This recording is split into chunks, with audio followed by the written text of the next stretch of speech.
Welcome to our Polyglot show today. This is going to be the first Arabic attempt. Oh my! So let's see how painful it is. And let us. I'm just checking my Facebook, make sure it's all gets shared out today. Okay. So let's see. I've had why Arabic? Well, because of this great number of them on the planet, and my broadcasts are worldwide. I'm on Roku TV and on Amazon Fire TV, so it makes sense that I should learn something of like a major language in the on the planet, and so we're gonna just like we do with all the others, the Dachshund in German. We're gonna do some Arabic now. For the German folks out there, listen. I found some great resources this morning, by the way. I found the music resources open, Creative Commons, or open public domain music, and performances that are open for open domain. So I'm going to use them. And wonderful stuff. I got the libretto for some of these pieces, so it's going to be wonderful. This morning I just started to sing in German some of the pieces there. So it's really a great thing. So we really have some great resources for the German polyglot. That's on Saturday at 6 p.m. plus or minus. Today, hopefully, what we're going to do, we're going to use, go into some of these resources that I found. There's a site, I believe it's called Open Culture, something like that, .org. And in openculture.org, they have some language resources. So we're going to use that, and we're going to check out some resources that they gather together. I believe they have a wonderful Chinese, a whole bunch of Chinese resources, learning Chinese. So that's great for our Monday polyglot. And then we'll see if they have some Arabic. I think so. I think I saw it, but we'll check. So in either case, that's what we'll be doing in today's show. We're going to be actually looking for these resources and setting up that show. Now, a little technical thing, people know what setting up the show means. What it means, I set up browser tabs. And the purpose of the browser tab, as I adjust some cameras here, the purpose of the browser tab is to facilitate the things that you see on the screen, when we go to screen, like we're going to do right now, so that you can have the resources, in plain view, which of course you're not seeing in plain view, except yeah, one of you guys are seeing it. Let's just get that going there. And sorry about that black screen time. Okay, so we got that. So basically, that's the purpose of. As you can see, I can have like 10 and 20 resources, different web pages and videos and whatnot set up, so I can go through them for each show. And right now I use for this is technical information for those of you who are interested and can get a benefit. I use a session. Let me get that session sync using the Firefox browser and add-ons. There's an add-on called Session Sync, and that allows you to save the sessions, the windows you have open, the tabs, and that way I can just call up these set sessions when I'm going to do a broadcast. I have one for my Sunday and Bible teaching, so I click on that, and that gives me the things I need and use during a lesson. And I do the same thing for Arithmetic University when I'm hosting classes. I have the classes and the resources all set up in the browser, so I just hit the session button and brah, I'm ready to give the class. And some other things like that. Now, obviously, if you know how to use browsers, you can load up resources from your computer as well using the browser tab. If you know how to do that, there's your URL. Just look it up on Google how to do that. And so basically, I have everything, and I also use these session tabs. These session tabs are great. I'm going to hit on it now. So see what it does is that it splits the screen so that I can have two different browser windows open on the screen at the same time. This is great for when you're making comparisons and you need the two screens. If you've ever learned in a if your school at whichever, I know most of you haven't seen one of these until you hit college, where they have the sliding bulletin, sliding teachers, the bulletin, I keep calling it bulletin, the blackboard, now called the whiteboards, and they slide over each other. This doesn't slide. I used to have one of these that slid so that I can actually pull 2 or 3 tabs and just slide them over. Now, of course, I can make software that does that. I can do that myself. I don't need to do that because this is good enough. And one of these days, one of these add-on plugin creators will make the slider one, which I prefer because I'm this just habit, all those years. So you slide over the board, and then you can put the focus on one thing, which is something that's something that you can do here by sliding over anyhow like this, as much as it'll allow you, about that much, and then you can just go in here and zoom in as much as it will allow you, and you pretty much accomplish the same thing more or less.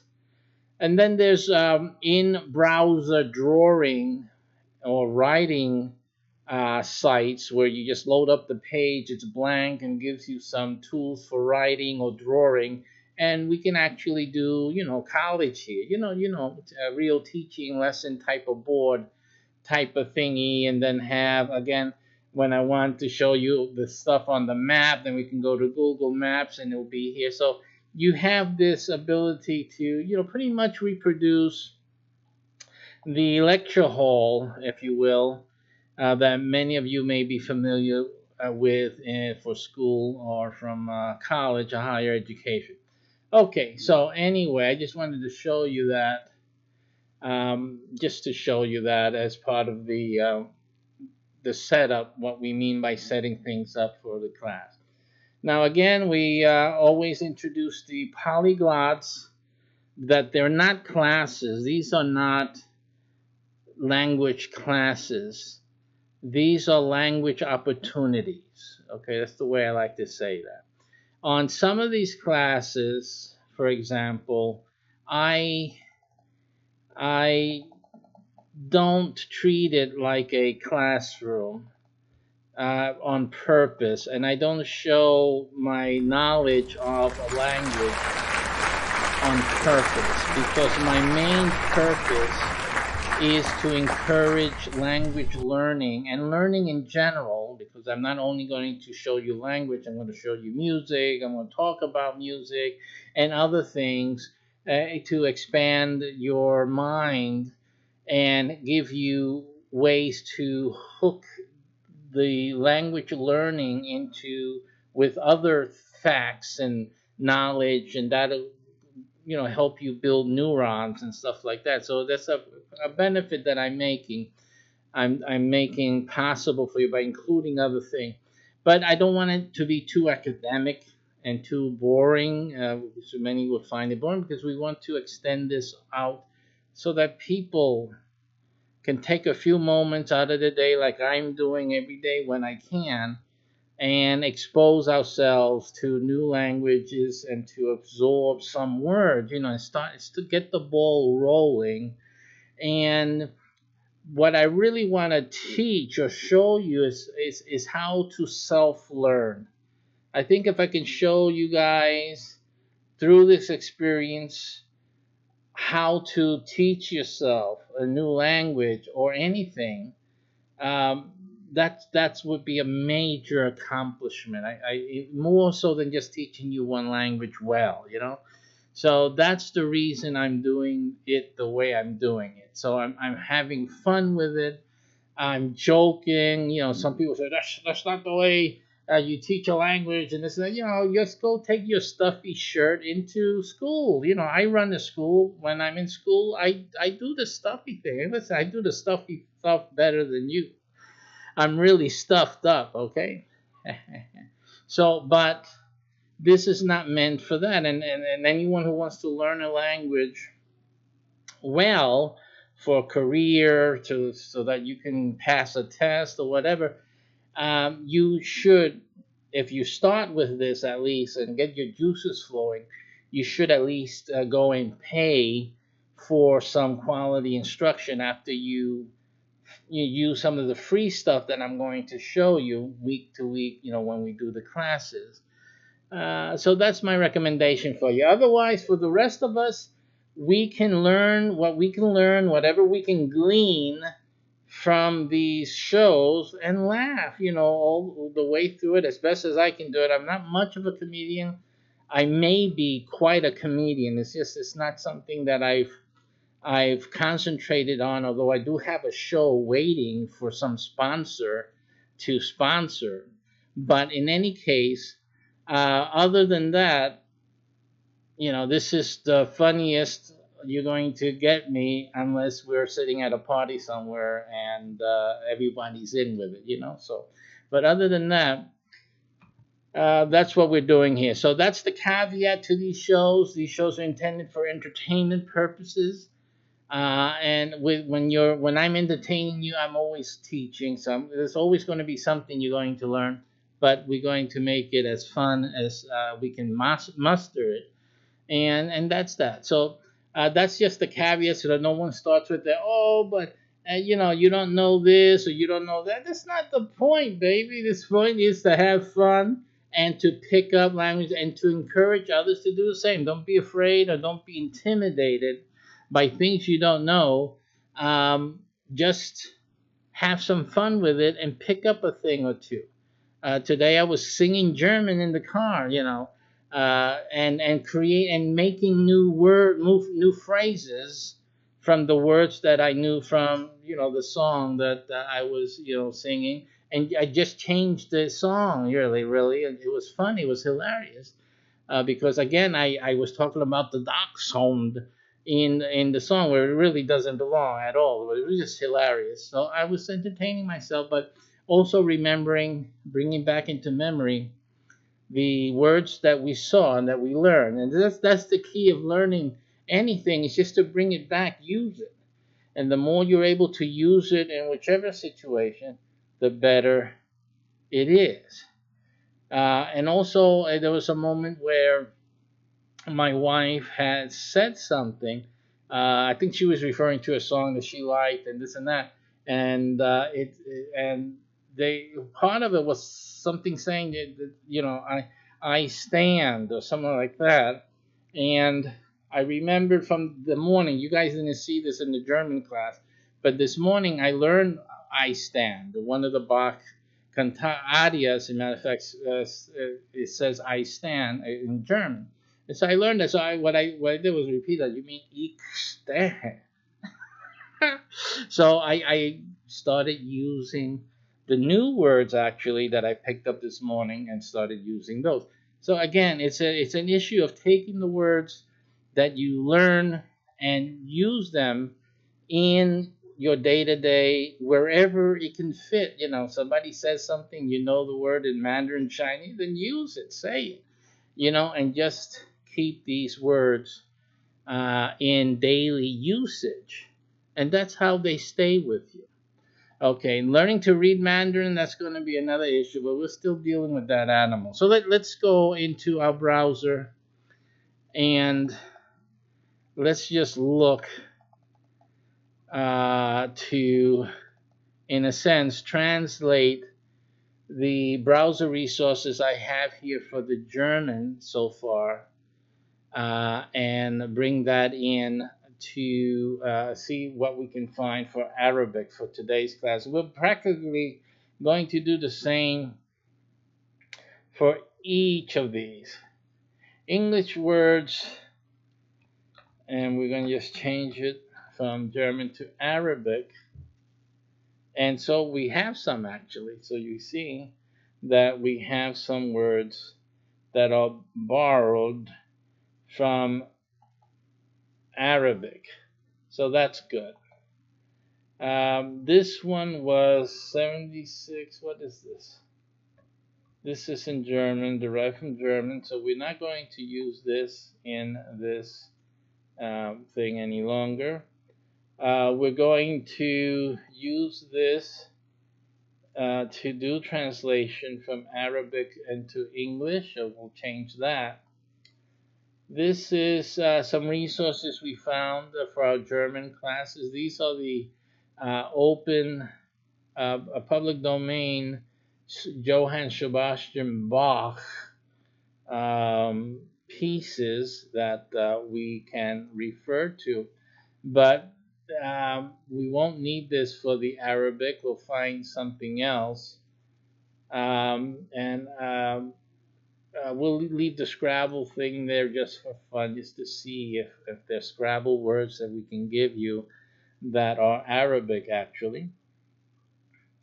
And we'll probably do a different search for that. We'll leave the etymology dictionary, online dictionary here. That, of course, is our faithful resource as always, highly recommended. And please do donate to these fine folks.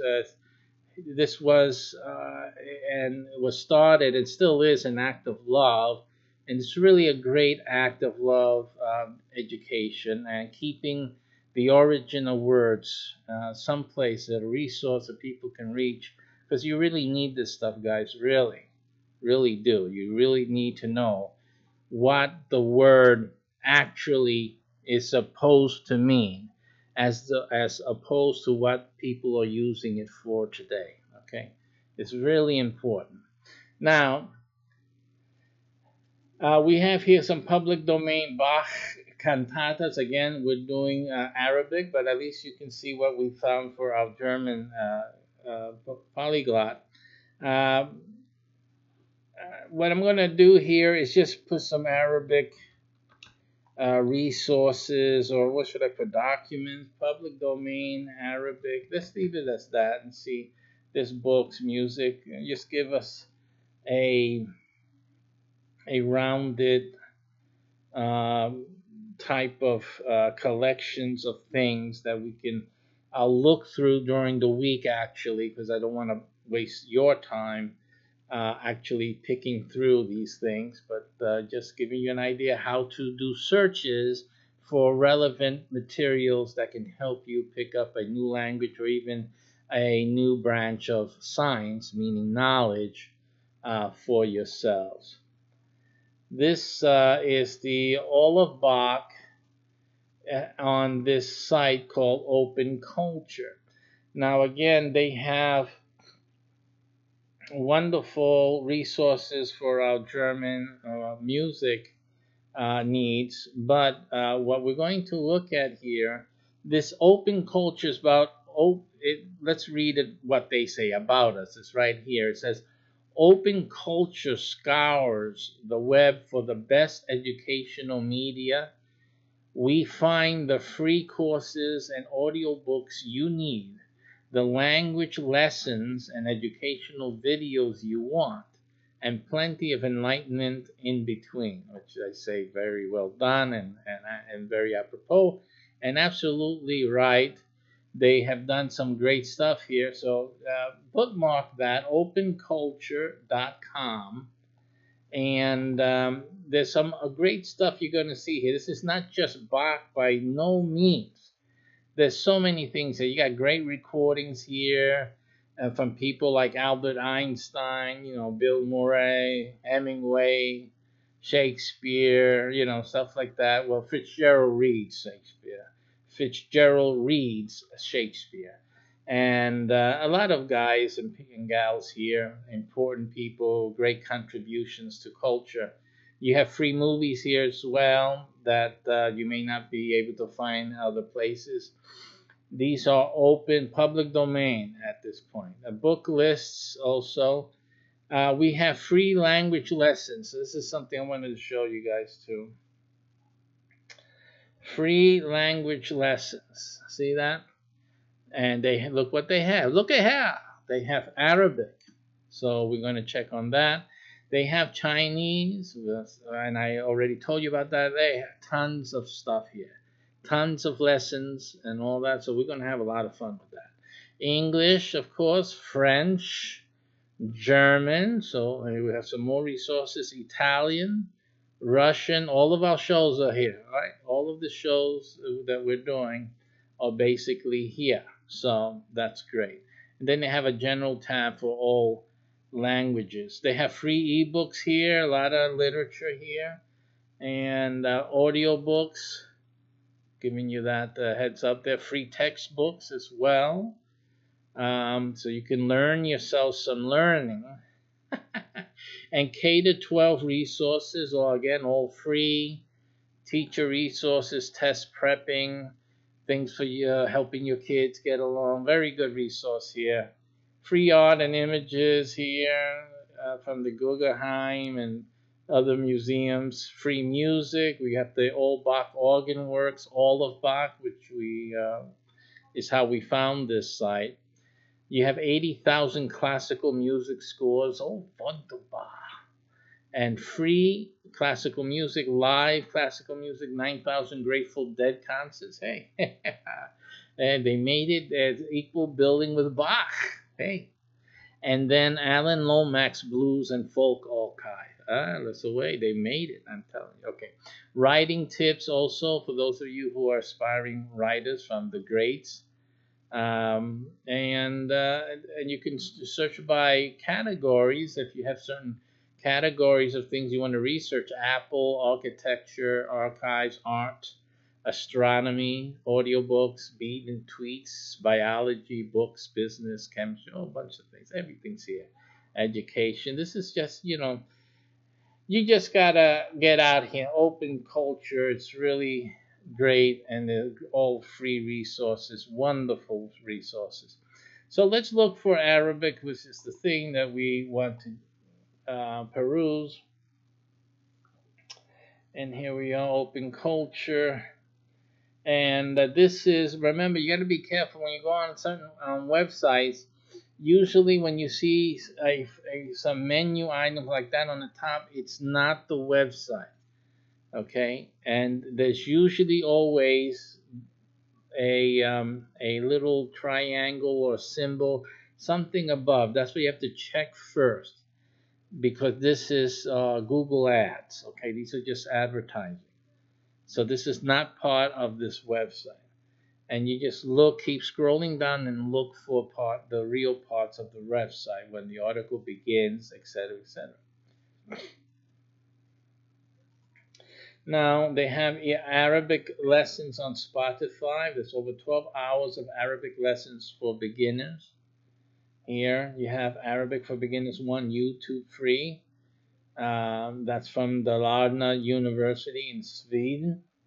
And we have the Arabic in Jordan, a website. These lessons from the Peace Corps will help you learn normal conversation in Jordan rather than focusing on formalities, right? So that looks like something that our audience here would really be interested in. Arabic Pod, this includes MP3s and PDF transcripts.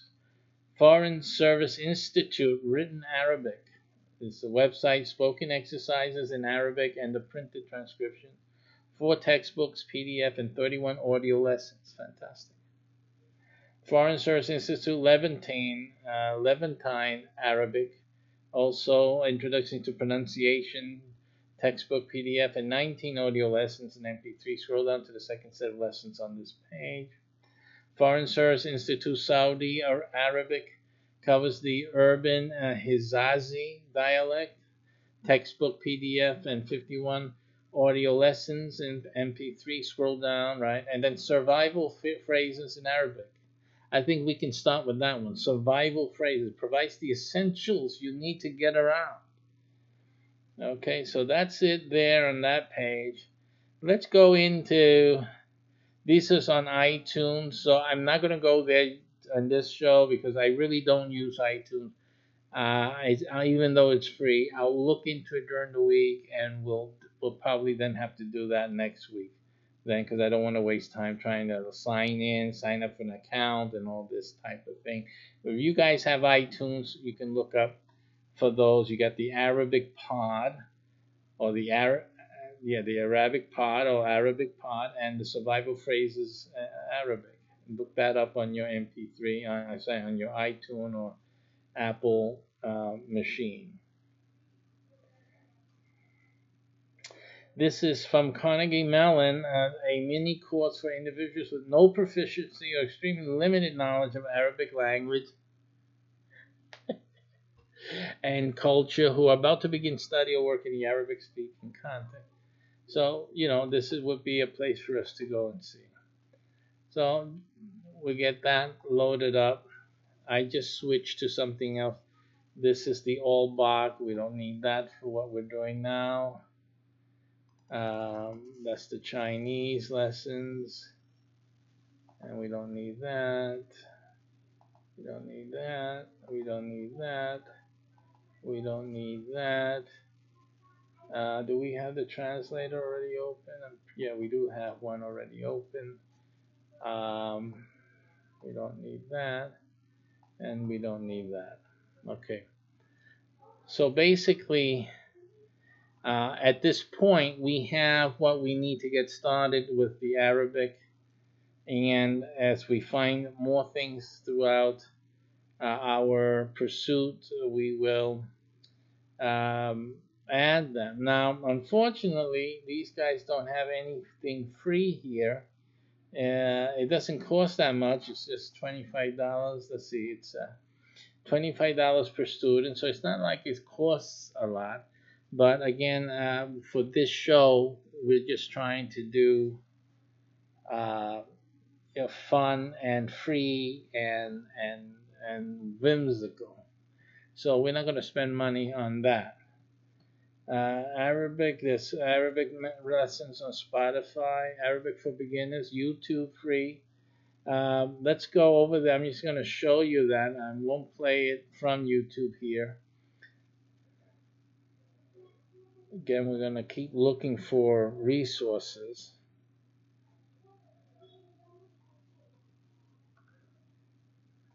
Okay, this is a thing with Firefox for some reason. Firefox is having issues, or at least I think it's one of my plugins that's creating problems. It creates problems, so it doesn't want to open these things up. Let me just put it in here, see if we have better luck there. That way. And if not, I'll open Chrome, another Chrome tab, because I do have Chrome open for other things, and we'll just put it in there because Chrome doesn't give us any hassles, as you can see. Okay, so here we go in Chrome, Arabic for beginners, and they have a 15 videos, at least in this playlist. Arabic Online is the first one. It's just the 101, the introduction, occupation studies, family members, food and drink, flats, houses and furniture, the city, directions, stuff like that, you know. Then we have grammar here, 2, 3, 4, 5, 6. The rest is grammar. The rest of it is all grammar and learning, as you can see in the thumbnails here. It starts off with different words, and then it goes into adjectives and demonstratives, plurals, examples. I'm sure there's other things that they discuss in here. These are just thumbnails of it can happen any place within the video. Verb forms here, more examples of whatever confusing. The terms called imperfect in Arabic, so they're looking at imperfect forms, the plural forms, conjugation of the verb in the future, verbs and sun letters. So yeah, you get a good roundabout education. If everything fails for me in terms, I will just do a version of these videos ourselves. I'll do the video myself separately, and then when I do the show, I'll bring in, you know, the stuff that I've gleaned from the video. So in other words, making my own thing. Okay, so that was the YouTube link from Learning Arabic here. At the Arabic for Global Exchange site, and we'll leave that there for future references. There's Arabic in Jordan, so we'll take a look at that. These lessons will help you learn normal conversation in Jordan rather than focusing on formalities. So these apparently are MP3s. There is no pricing apparently with these, so this may be just a free teachings from the Peace Corps. It says classical Arabic is the formal language in Jordan. It is used in books, newspapers, radio, and TV. However, you should know that the normal Jordanian conversation is often quite different from the formal language. Dialects of the people you meet will vary based on ancestry and regions within Jordan. For example, the word coffee is pronounced gawa in rural areas, but in Amman it is pronounced awa. So the slight difference, but if it causes confusion that they cannot figure out that you want coffee when you say gawa, and their word for coffee is awa, it could cause initial confusion. You should just they figure you don't speak the language right, so you agua. Now in Spanish, agua is water. Okay, so anyway, not that it's the same. It sounds similar. It's not the same thing. But like I said, since we know, like I know Spanish, I can always remember in Arabic, if I want to get a cup of coffee, I can say agua. I want agua. Agua. You say agua. You speak bad Spanish. Agua. And then if they don't understand it, then I'll try the G. Gawa. Gawa. And then all the lights will turn on and stuff like that. The problem with these, I'm going to press on that. I'm going to click on that. And so, yeah, it loads in the MP3. And let me hear this myself. Interactive language digital audio files, you will be able to hear and pronounce the sounds of Arabic and become familiar with them. In this manual, several topics are introduced where you will find some Arabic words and expressions along with their transliteration and English meaning. Some grammatical and cultural notes are also included in order to help you familiarize yourself with the language as well as the culture. Classical Arabic is the formal language in Jordan. It is used in books, newspapers, TV, and radio. However, you should know that the normal Jordanian conversation is often quite different from the formal language. Dialects of the people you meet will vary based on ancestry and regions within Jordan. For example, the word coffee is pronounced qahwa in rural areas, but in Amman, it's pronounced ahwa. This CD will help you learn normal conversation in Jordan rather than focusing on formalities. As a Peace Corps volunteer in Jordan, you will have to adjust to some pronunciation difficulties and deal with some social attitudes and cultural norms. In this manual, we have divided the lessons into basic and advanced. All are important, but if you have a limited time for study, concentrate on the basic necessities. So get ready for a new experience and challenge, and welcome to Jordan. Lesson 1. Greetings and personal information. I will read each word phrase twice. When I finish reading the second time, I'll give you some time to practice saying it after me. Peace be upon you. Assalamu alaikum. Assalamu alaikum. Assalamu alaikum. I used to always say salam alaikum, something like that. Let's hear it again. Saying it after me. Peace be upon you. Assalamu alaikum. So it looks like they say as-salam because shalom is Jewish, it's Hebrew, right? Shalom. So this is as-salam, salam, like Salem. And then we'll see what the middle thing was. Assalamu alaikum. Peace be upon you. Assalamu alaikum. So it sounds like mu'alaikum. Malaikum is the way I would pronounce it normally. So it's as-salam alaikum. As-salam alaikum. Assalamu alaikum. And peace be upon you. Wa alaikum assalam. Yeah, so it's the and. So that's what's making it a difference. Let's see this from the beginning. Peace be upon you. Assalamu alaikum. Assalamu alaikum. Assalamu alaikum. Assalamu alaikum. And peace be upon you. Wa alaikum assalam. Wa alaikum assalam. Wa alaikum salam. So basically, it's in reverse. Because I don't see that they're saying, you.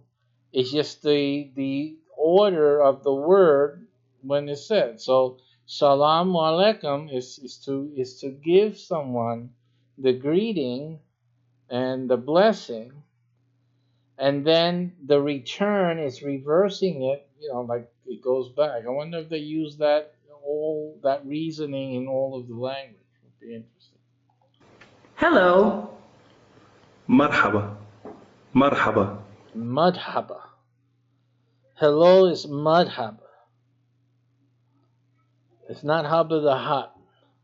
It's madhaba. Madhaba. So everyone's calling everyone else a madhaba. Madhaba. You can go around calling people all day madhaba. Madhaba. Hello. Ahleen. Hala. Ahleen. Hala. Halim hala. I like them the madhaba. Alim haba is that? I don't know. Let me get that back here. Hello. Ahleen. Hala. Ahleen. Hala. Ahlim hala. Good morning. Wait a minute. Hello. Ahleen. Hala. Ahleen. Hala. Halim hala. وعليكم السلام. Mualaikum. Hello. Peace be upon you. Shalom. السلام عليكم. Mualaikum. السلام عليكم. Mualaikum salam. And peace be upon you. وعليكم السلام. Walaikum. وعليكم السلام. So it's like the wa, not the ma. So it's the walaikum salam. Hello.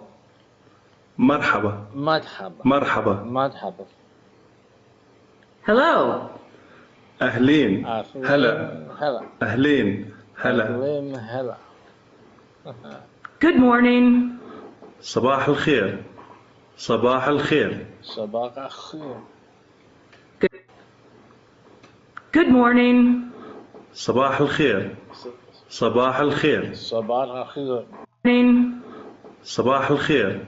Akhir. صباح الخير. Akhir. Sabah akhir. Good morning. صباح الخير. صباح الخير. Good morning. Greedy right here. صباح النور. صباح النور. Goodbye. مع السلامة. مع السلامة. Okay.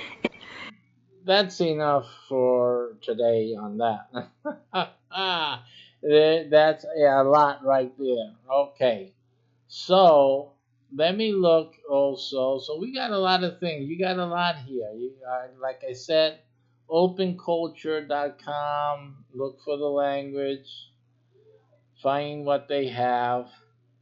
And the best thing to do also, I'm going to look for common words that are used. So let me just find a resource for that because it looks like we didn't find one. So there is in Wikipedia. Let's look for some words that are common in English. List of English words from A to B.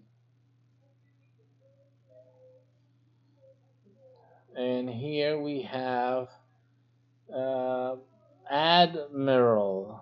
Admiral is derived, not that these are Arabic words, but they have origins. So it has parts of them in it.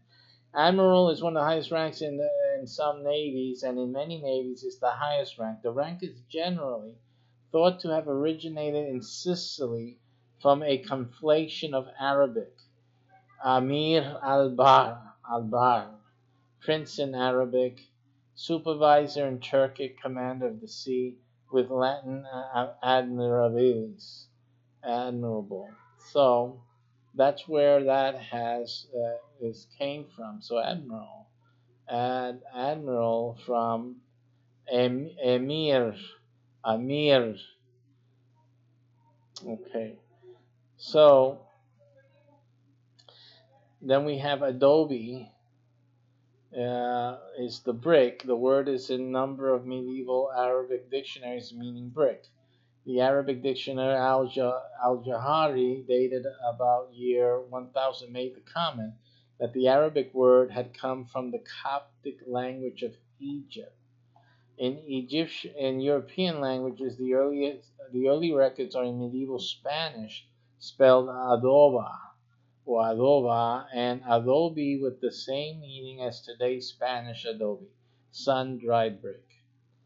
Okay, so that's interesting. So adobe is, in fact, from the Arab, and it looks like that the pronunciation is atuba, adobe, atuba, and atuba. Let us try this word in the language. Oh, that's not what I wanted to do. Okay, let's try this in the translator. Arabic. Let's go this way, English. And let's see. That's not it. But we'll spell it out to save time. And now in Arabic, look at how they do it. They have it as udubi. Let's see this. Adobe. Adobe. Adobe. Adobe. Adobe. Adobe. Adobe. And this could be again like modern Arabic. I mean, we saw on the other side how there's different dialects. So again, Jordanian, also Jordanian Arabic is common, and there's a thing called Standard Arabic, and so there's going to be familiar related dialects and different dialects that are considered Arabic. So that's going to be one of the issues in trying to learn. You're going to have to at least just see which one is what type of Arabic you're learning.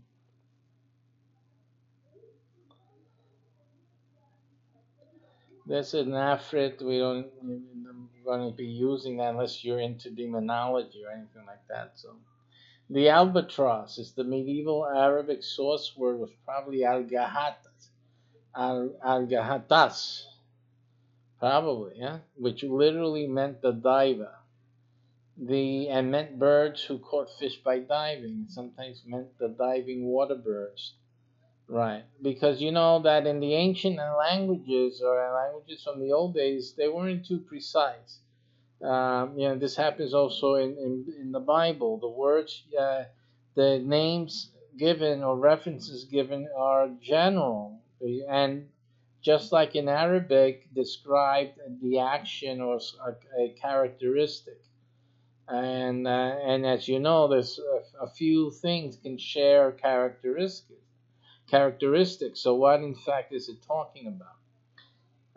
So this is a common issue, not just Bible issue. This has to do with ancient languages and other things which I won't talk about now. I mentioned it the other day, but I don't want to keep repeating the same things over and over again.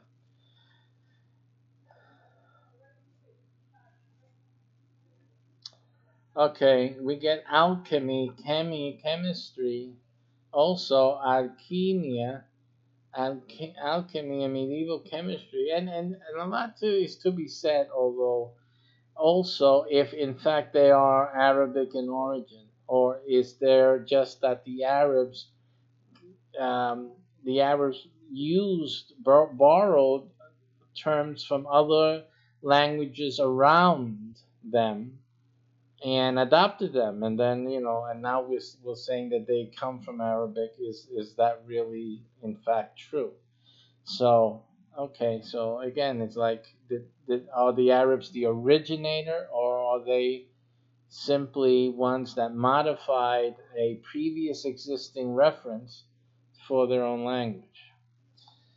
Okay, so in Arabic, the word had its origin in a Greek alchemy word, right? You see, that had been in use in early centuries AD in Alexandria, in Egypt, and Greek. So again, here we see another reference to Egypt as being the source for the Arabic references. The Arabic word entered Latin as alchemia in the 12th century and was widely circulating in Latin in the 13th century. In medieval Latin, alchemia was strongly associated with the quest to make gold out of other metals, but the scope of the word also covered the full range of what was then known about chemistry and metallurgy. Late medieval Latin had the word forms alchemicus, alchemical, and alchemist. But by definition of these word forms gave rise to the Latin word forms chemia, chemicus, chemista, beginning in the mid 16th century. So this al is a very, as far as I know, a common prefix in the Arabic verbiage. And then the Western world, in adopting some of these words, removed the al. The word forms with and without the al were synonymous until the end of the 17th century. I'm going to do some more research on why the al. I'm pretty sure it has to do with religion, religious beliefs, which formed a major part of ancient thinking and science. So I'm going to do more research on that and probably have that for us next week. But here's one where the al stay. Alcohol. Wee-hee. I guess they were too drunk to take it out. Alcohol, very finely powdered stibnite or galena or any similar fine powder. The word with that meaning entered Latin in the 13th century called or spelled alcohol. In Latin, in the 14th, 15th century, the sole meaning was a very fine-grained powder made of any material. In various cases, the powder was obtained by crushing, but in various other cases, the powder was obtained by calcination or by sublimation or deposition.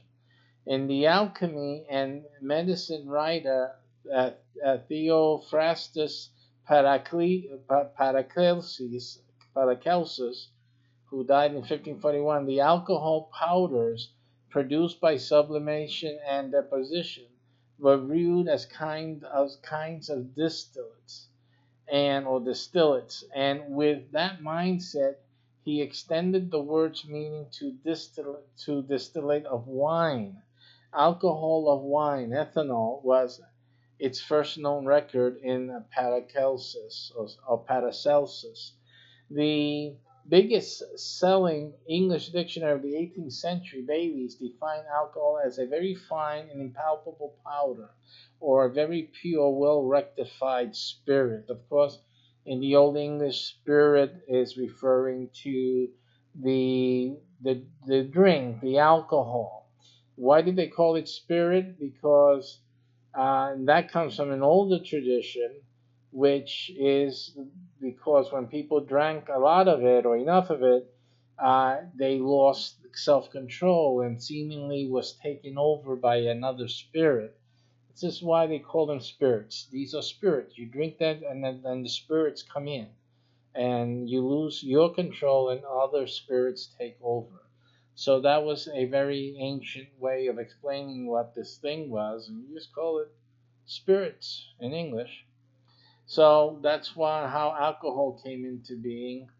Alcohol in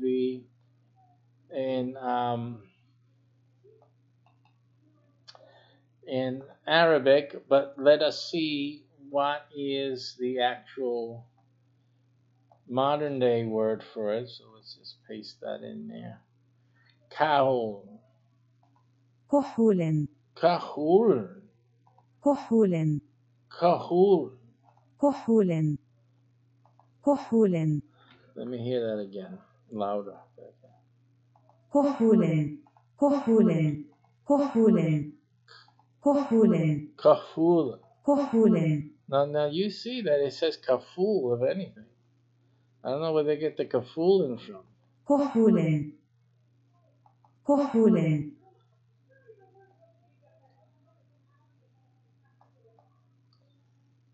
And this says alcohol.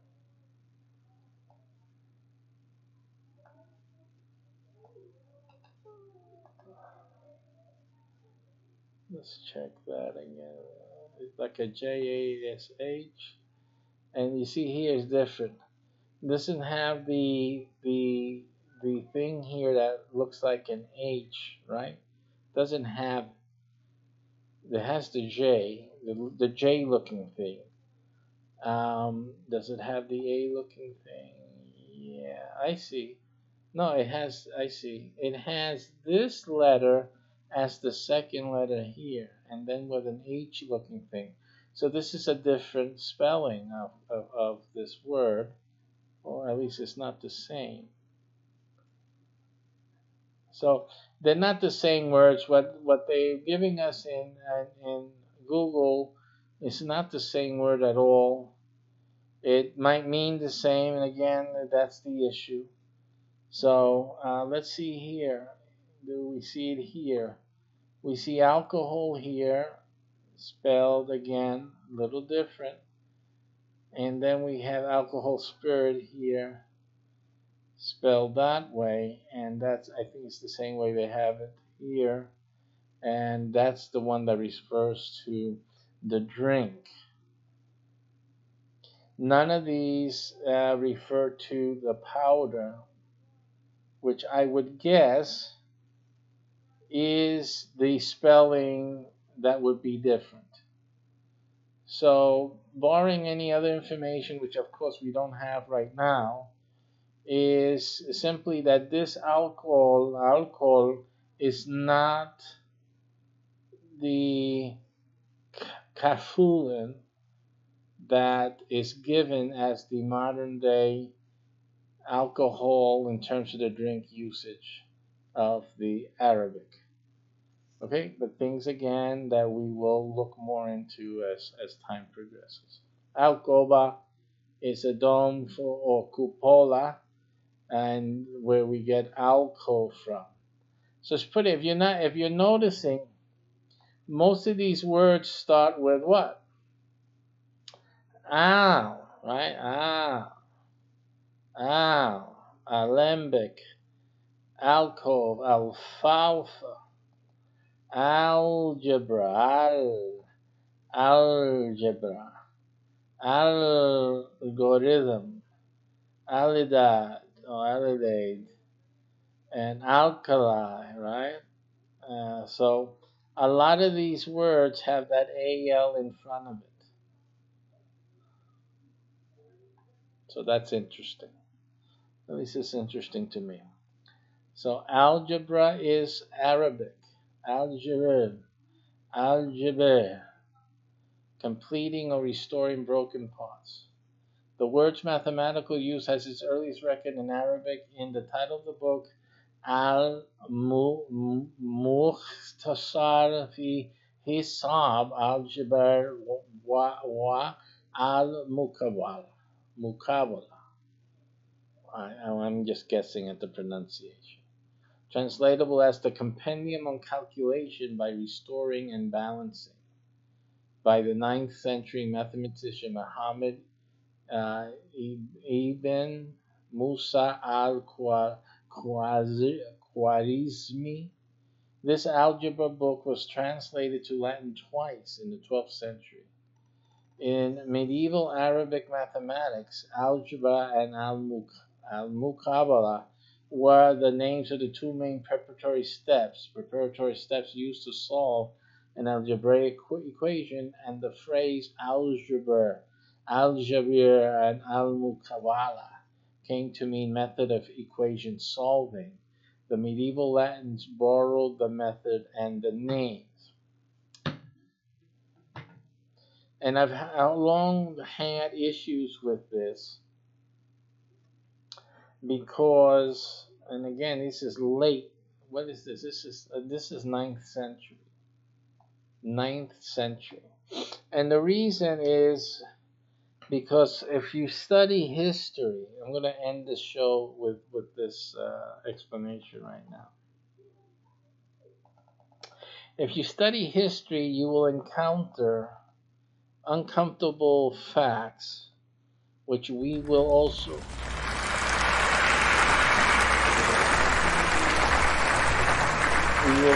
thank you very much. We will also look into, by the way, let me see, that's the one, this is the one that we will also look into, which is the role of the Greeks in science and mathematics, and how early the Greeks had this information. Because for me, in terms of what I've studied, and I could be wrong, the Greeks were the first to have this math and and chemistry and stuff like that. And it was only because of the Muslim conquests against in battles with the Greeks and the Roman empires later on as well. That they captured these Greek texts and they gained the knowledge from these Greek texts. And in the old days, it was common practice to burn everything. You made a conquest in a city, these were city nations, and what you did was burn everything out of existence, and especially books and religious things and whatnot that those country nation cities had, so that the citizens would readily adapt to the new rulers, right? So that was a common practice. Even though Muslims say that they are amenable to other religions and all of that, that has nothing to do with being amenable to the science books. So let's just take it for what it is. So I'm going to look more into this research for you to get more valid information about, so that we can read this stuff and not be also either not knowing, not giving credit where credit is due. Because hey, listen, if this mathematician is what he is and he's original with this, then fine, that's not a problem. I mean, they did come up with the abacus, right? That's another thing. I'm sure that's not here, but they got the abacus. And so we give them credit. Give the credit where credit is due. However, if they have this information and we have these words based on Arabic words, which were a result of the conquest action, then it still doesn't affect our learning these words or appreciating them. But at least we can have the historical background set and understood as well. Because I like to, if you're learning things, you're learning language, I like to get the history down pat and know where these words are coming from and why as well. I think it's a great thing to add to our learning. Okay, so let us finish today by saying goodbye in Arabic, if we can get it.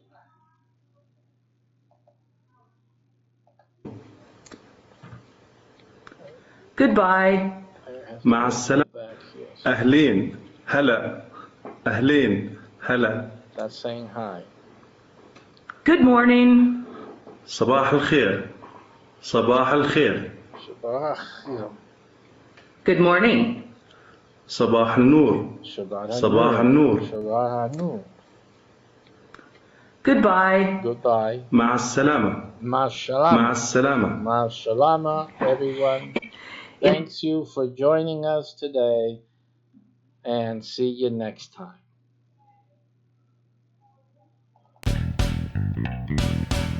Woo!